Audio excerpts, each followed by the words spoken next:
times like this, and uncertainty, where you really dive in and find yourself.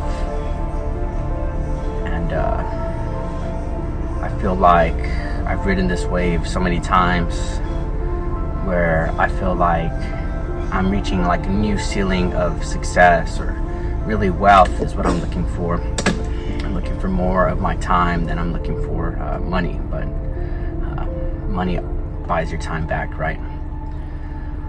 And I feel that each and every time I hit like a new ceiling, I get pushed back, and it's so discouraging because you think you're never gonna go back to being in like a season of struggle or a season of heartbreak, or just life begins to throw curveballs at you when things begin to seem like you're past that old version of yourself. And I feel like life will always in a way kind of like come back at you and try to push you back to who you were or what you used to be. And obviously, like, you don't want to go back, right? Which is why you've begun to work on yourself in the first place. And so I feel that like right now, for example, last year I performed better than my last 2 years in real estate. I didn't have to worry about bills last year. I had more of my time back. I was able to spend time with like my loved ones, like with my family, and I was able to travel a little bit more, right? And going into this year, like, I felt again like I already had a contract. I had other clients that were like super hot, and like, we were ready to move forward with either property, whatever the case may be, or just a listing. And then mid-month, like, I get bad news. My buyers most likely got cold feet. They pulled out, and they were going to buy me again. Like I say, I buy time. They were going to buy me 2 more months worth of bills, right? Then my other client that was super hot, a list buy, that was 2 transactions in one, and I lost both of those in the same day. And don't get me wrong, I still have other nurtures or orbiting potential deals and things like that to keep me moving forward. But what's crazy is, although I didn't find that to be my struggle last year in 2025, at least for a good 11 months, I was going through like confusion, through like heartbreak, right? And even in that season, I really had to like dive in and find myself, and not cave in to somebody who wasn't willing to reciprocate or give me back what I was feeling, right? And so, like, even though I didn't have the financial struggle last year, I had like my emotions battling me every day, trying to hold me down, to keep me, where I'm at, and to discourage me from like staying on top of my goals and creating content, and just leveling up, right?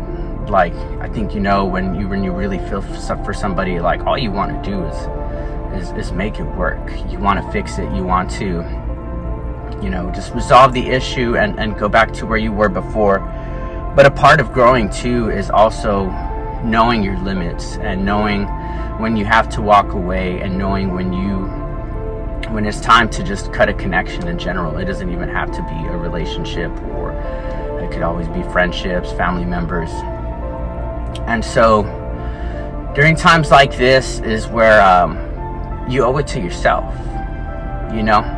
You've worked hard to get to where you're at, and to allow a bump, or even like, it could happen for months, right? You could have a season of just like losses, and you owe it to yourself to continue moving forward, to continue pushing for the better version of yourself, the better version of the life that you're walking into. And it's not always easy, right? Like, we go through all kinds of trials and errors and curveballs and heartbreak again. Just certain things in our life will come up that will try to push us and keep us back to who we used to be. But this is where you keep moving forward, right? If you look at me, just myself personally, because I can only reflect on myself, right? Despite all the years of creating content and not having like that traction, right, that following or whatever, although that's never the goal. Really, the goal is like, even if one person watches this video and this message resonates with them, and this is the reason why they get out of bed and they go to the gym or they better themselves, then my mission is accomplished, right? I think that we mistake some of our goals and stuff, like sometimes it can be self-centered, but in reality, when you are elevating others around you and stuff like that, it's more fulfilling, you know? And so one thing you can't say is like, I give up, right? Because even if you look at some of my older videos, I've had all kinds of stuff happen to me throughout the years of building my business and just building myself as a man in general.